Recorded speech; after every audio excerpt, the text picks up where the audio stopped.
Why I have lungs? Because as you know, we have got two lungs in our thoracic cage, and anatomically, if you see, there is some structural difference in the two lungs. Okay, so they are not identical; they are different from each other anatomically, but functionally they are same. The main function, functions are same, but structurally they are a little bit different anatomically. Okay, not histologically. Histologically they are same, but anatomically in gross anatomy they are slightly different. So these are the objectives: the naming and the identification of the lobes,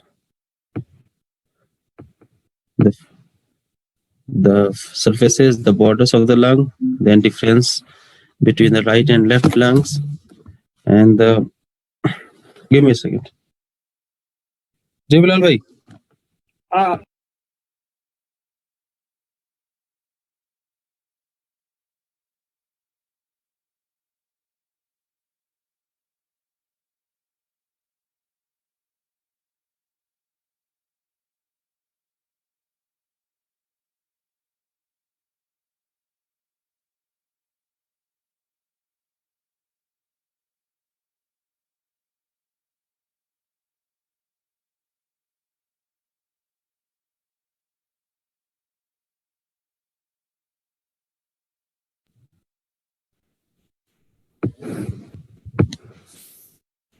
And the clinical importance of the features of the lung, the listing and identification of the impression of the structures in relation to the mediastinal surfaces of the both lungs, then definition and the naming of the bronchopulmonary segments and their clinical significance, and the surface anatomy, the line of reflection of the lungs, and the blood supply, lymphatic drainage, and the nerve supply of the lungs. So these are the objectives. So if you see your thoracic cavity, okay, you can divide broadly your divide, or you can say there is a space. Okay, it is a space in which your both lungs are accommodated. So you have your right lung, your left lung occupying most of the thoracic cavity. Okay, it occupies most of your thoracic cavity. So, but in the middle, a small space is left. In the middle, between the two lungs, a small space is left, which extend anteroposteriorly. This space is known as mediastinum. Okay, so mediastinum is the space between the two lungs in the middle. Okay, and on the side you have the lungs covered by the pleura. Okay, the way your the heart, your organs, they are covered by the membrane. Okay, so this is the same thing. So mediastinum, what is mediastinum? It is the midline space of the thoracic cavity between the two pleural sacs. Okay, and it contains all thoracic viscera. So in this space, you can see here, all the thoracic viscera except your lungs are present in this mediastinum. Your heart, blood vessels, major blood vessels, thoracic tract, esophagus vein, everything is there in the aorta. All their structures, these structures are located in the mediastinum. So if you see the lungs, they are also called as pulmons. Pulmons. Okay, that's why we use the structures related to the lung as pulmonary. Okay, so these are the chief respiratory organs. The chief function is respiration, inspiration of the oxygenated air, and expiration, exhalation of deoxygenated air. And initially, at the time of the birth, in the non-smoker, you will find the color of these lungs as pinkish. Okay, but as the age grows, with the age, when the people come in contact with the pollutants, okay, with the smoke, with dust, and some people are smoker, in those people these lungs turn gray, dark gray. Okay, it depends upon the amount of exposure. If the exposure to the smoking and these dust particles, pollutants is more, then it will be more darker in color. Okay, because These all things contain the carbon particles. So if you see the external feature of the lungs, you have got right lung, you have got left lung, and externally they are slightly different from each other. The right lung and left lung, they are slightly different from each other. Okay? And shape of both the lungs is conical. Okay, shape is conical. It has an apex at the upper end. So this is the upper end. So both lungs at the upper end, they have apex, and then they have base, which rests or which lies on the diaphragm. So this is the base. Okay. And base is, if you see the base, it is semilunar, half moon shaped, and concave inferiorly. So this is concave and half moon shaped. Okay. And it rests on the diaphragm. So diaphragm, okay, it separates, your diaphragm separates the right lung from the right lobe of the liver, and your left lung from the left lobe of the liver, from the fundus of the stomach and the spleen. So you can see the relationship on the right side or on the left side below the diaphragm, it is different, okay? On the right side, it is separated by diaphragm by the from the right lobe of the liver. On the left side, you have your diaphragm separating it from the left lobe, the fundus of the stomach, and the spleen. If you see the surfaces, it has got two surfaces. One surface which is covered by your ribs, that is called as lateral or costal surface, and second surface which is not covered by the ribs and which is facing the mediastinum. So on the medial side, that will be your medial or mediastinal surface. So this, what you see in this picture, this is your mediastinal or medial surface. Okay. And if you see the borders, it again has one border, this one, anterior border, which looks like a border. Then you have posterior border, which is not so prominent. Okay, it is rounded. Then you have inferior border. Okay, you can see this is your inferior border. Okay, this is your anterior border. So it has got three border: anterior border, posterior border. Okay, and inferior border. And surfaces, you have costal surface, which is convex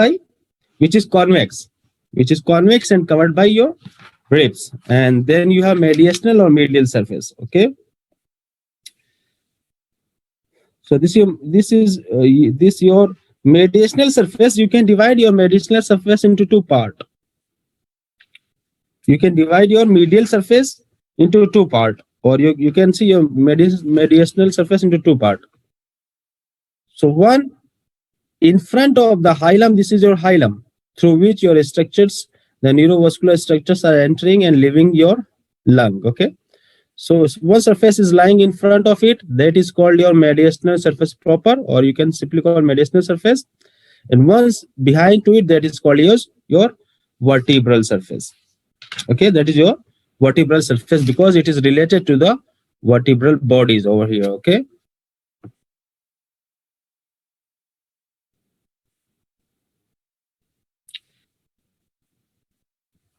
Who is this I?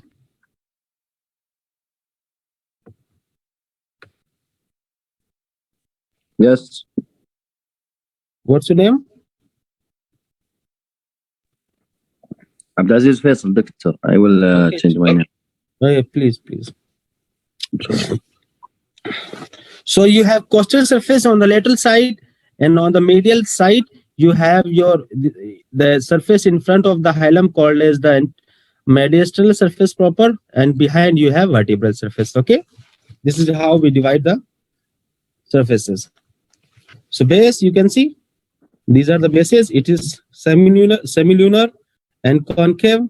Okay, it is more concave. Okay, on the right side due to the right lobe. Okay,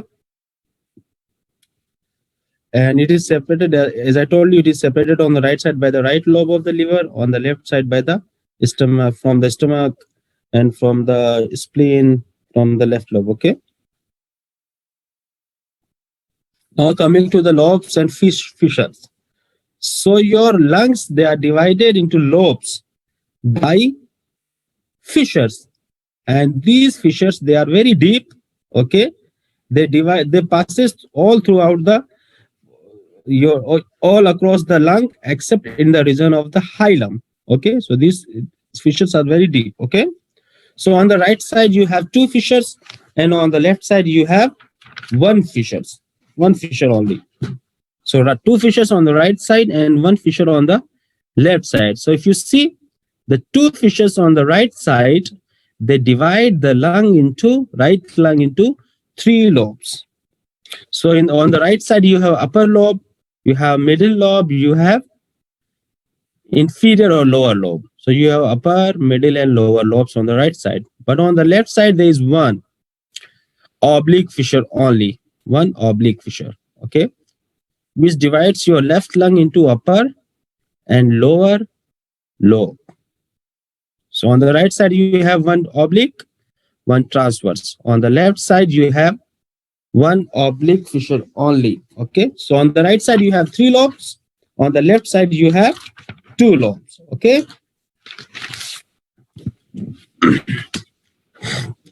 So oblique fissures, these oblique fissures, they cut into the whole thickness of the lung. Okay, except at the hilum. And these oblique fissure, if you see, they are passing obliquely. Their course is oblique. Okay, they cross the posterior border. Okay, they cross the posterior border about 6 centimeter below the apex. So this is 6 centimeter below the apex. Okay, and they cut the inferior border 5 centimeter from the median plane. So this distance is 5 centimeter and this is 6 centimeter from the apex. Okay. So because of this, what happens? Your lower lobe, this is your lower lobe, it becomes more posterior in comparison to the upper and middle. So this becomes slightly more posterior in relation to these lobes. Okay.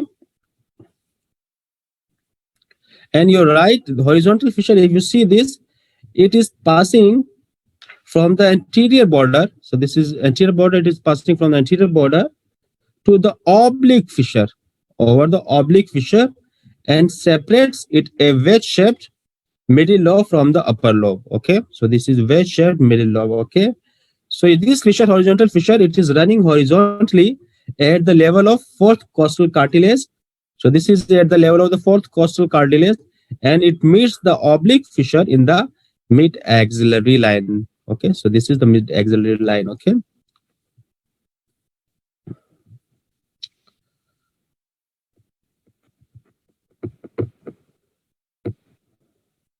So what is the clinical importance of the fissures?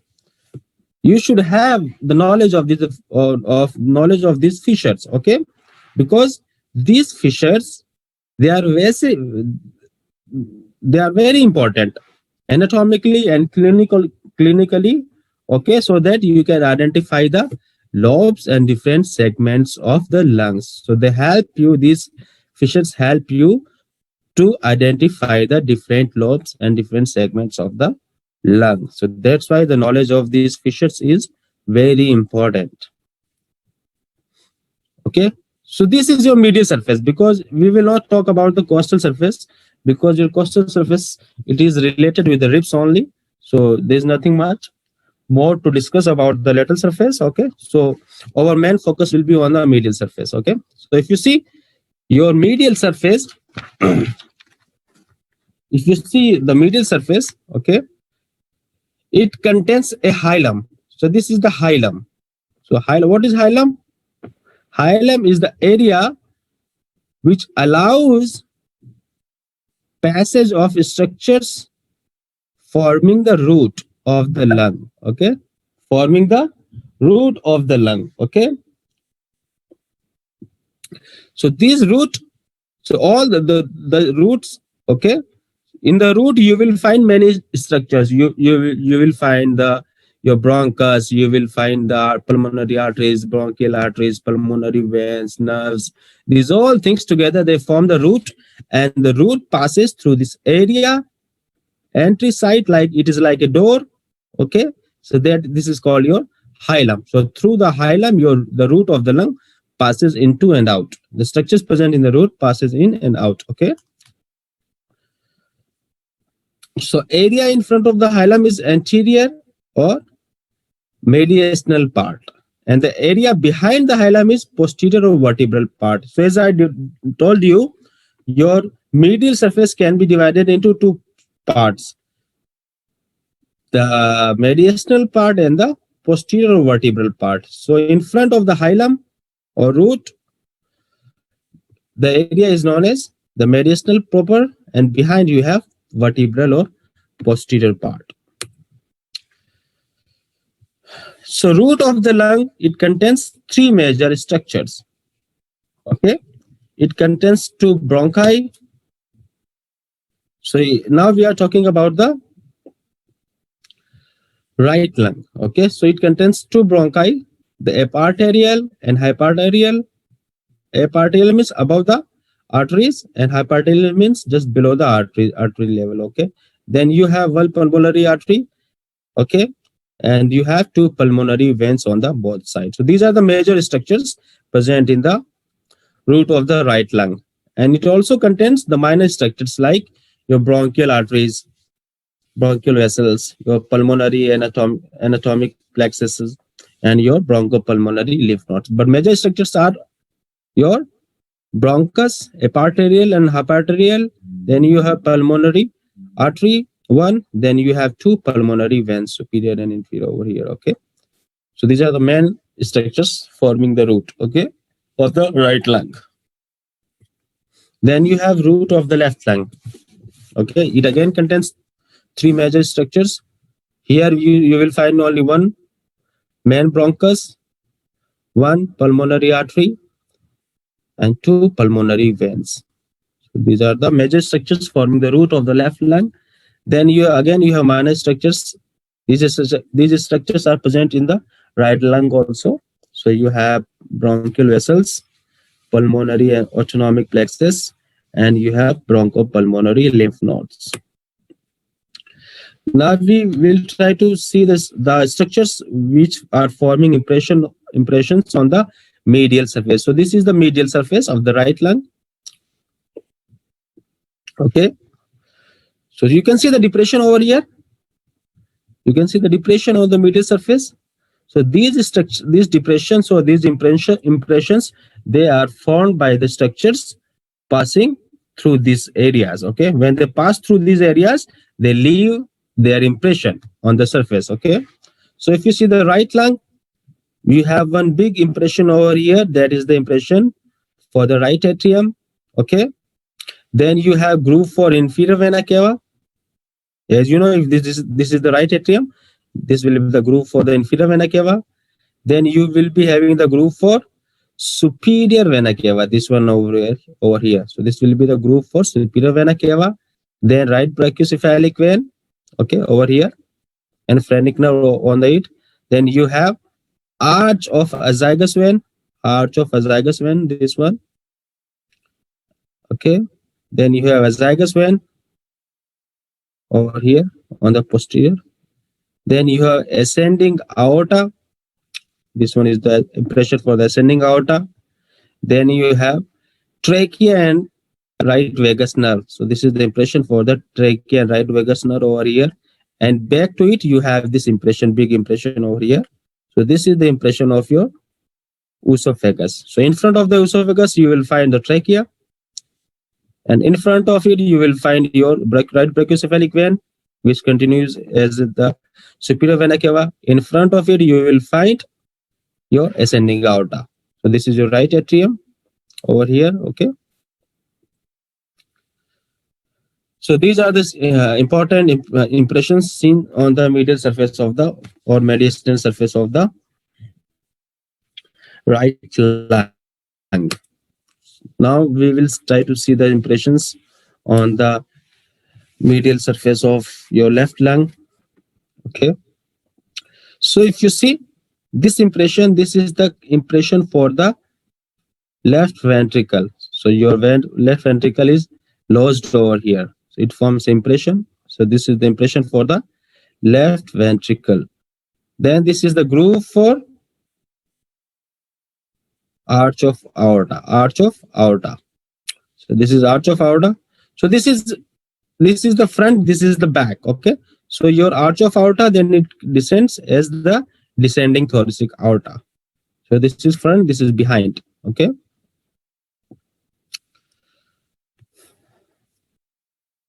So this is arch of aorta, descending thoracic aorta. Okay. Then you have left common carotid artery over here. This one. Then you have the subclavian artery over here. Okay. Then you have this impression for the pulmonary trunk. Then you have this impression over here. This one, like this. So this is for your esophagus. Okay.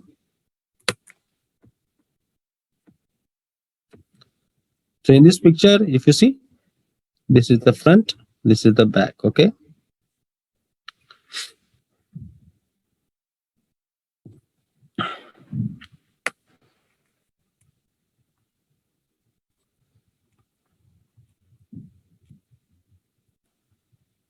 So now coming to the bronchopulmonary or vascular segments of the lung. Okay.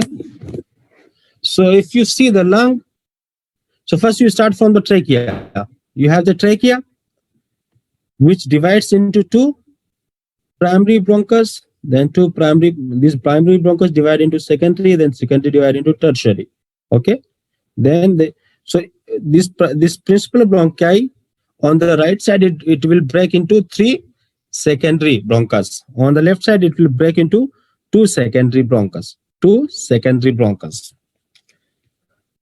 Or these secondary bronchus, they are also called as lobar, because this secondary bronchus will supply one lobe. Okay. So as we have three lobes on the right side, two lobes on the left side.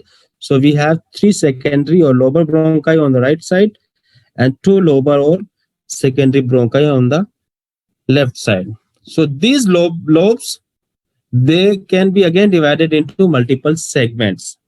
So, and when you see these segments, they have their own segmental bronchus or tertiary bronchus. The segmental bronchus, they are also called as tertiary. Your secondary or lobar bronchus will divide into segmental or tertiary bronchus. They have their own segmental bronchus. They have their own branch of pulmonary artery. Okay. And they have their own pulmonary vein tributaries. So these you can say these vascular segments are separate entities, separate thing, which is and what is the importance of knowing these bronchopulmonary segments? When you if suppose any of the segment is not working properly, or it is infected, or is subset of, or it is having cancerous tissue, so you can remove a particular segment independently without damaging or touching other segments. For that sense, you have to have a knowledge of the pulmonary segments. Okay. So what is clinical significance of knowing the vascular segments? Okay. You can localize. These segments are helpful in localization of the infections, but not cancers. Okay. If you have the knowledge, you can usually remove the affected segment. Okay. You can easily introduce your bronchoscope, and it also allows the postural drainage of the secretion. So these are the functional significance of bronchopulmonary segments.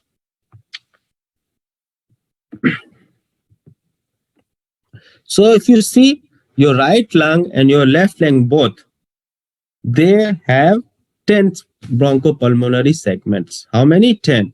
10 bronchopulmonary segment on the right, 10 bronchopulmonary segments on the left.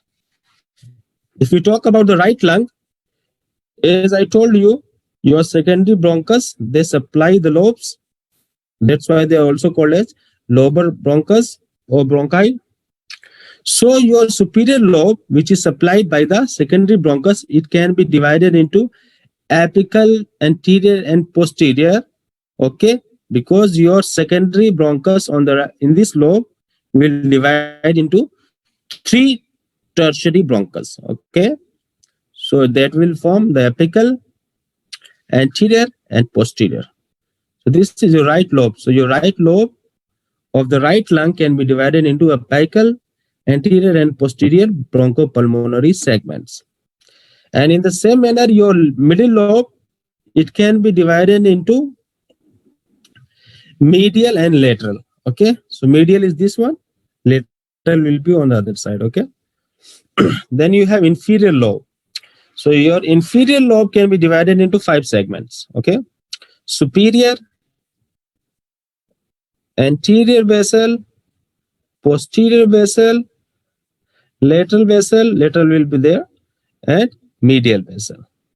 Okay, so you have 5 on the inferior lobe: superior, anterior basal, superior, anterior basal, posterior basal, lateral basal, and medial basal. Okay, so these are the 5 segments on the lower lobe.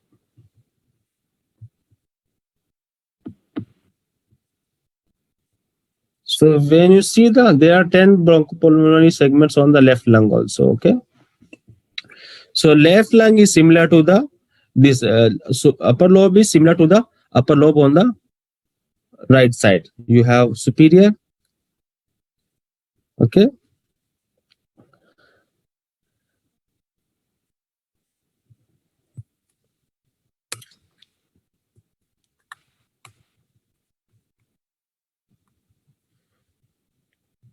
they have not given the full number of your, I will tell you in the lab. Okay, it can be divided into 10. The apico-posterior, then you have anterior, then you have superior lingual. Okay, superior lingual, inferior lingual. Okay, then in the inferior lobe you have the superior apical. Okay, anteromedial basal, posterior basal, lateral basal, but they are missing 2 segments, which will be, I will tell you in the lab, inshallah. Okay, so you have this. There are 10 segments on the left side also. Okay, so now coming to the arterial supply of the lung. So right lung is supplied by one bronchial artery.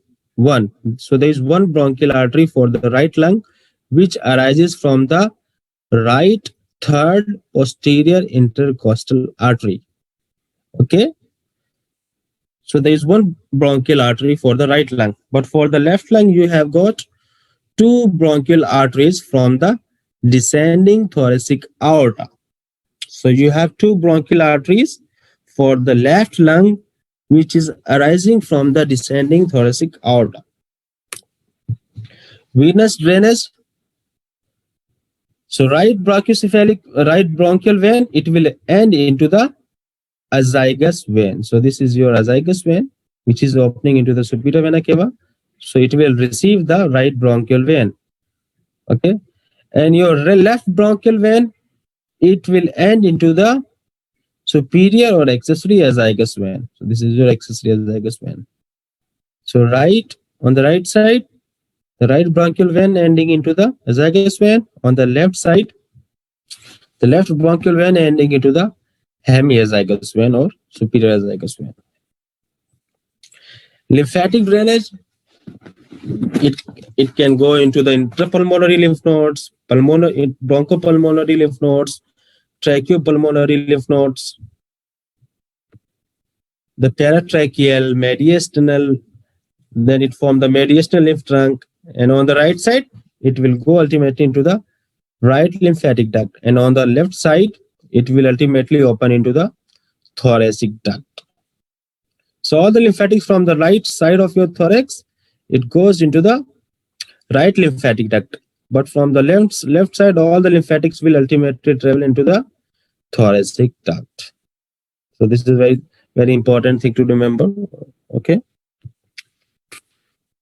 And coming to the nerve supply, as you know, lung is an autonomous organ. Its functions cannot be controlled by us.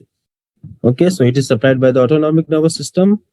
So you have pulmonary nerve plexus for that function. Okay, so there is a nerve plexus which is located in front and behind the root of the lung. Okay, so that is your pulmonary nerve plexus, and these pulmonary nerve plexus, they contains both type of fibers, sympathetic and parasympathetic. And sympathetics fibers for this pulmonary nerve plexus comes from the, they come from the T2, T3, T4 lateral horn. Okay, lateral horn of the T2, 3, 4 sympathetic spinal segment. And parasympathetic, it comes from your vagus nerve. Okay, so all these fibers, they are around the root, in front and behind, they form a plexus known as bronchopulmonary, this pulmonary nerve plexus. Okay, which contains both types of nerve fibers. So that's it. That's all about the lung you should know. So do you have any questions, any query? You can ask.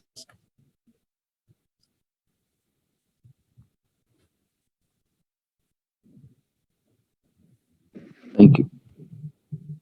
Okay, let me take that.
Okay, you all can leave now.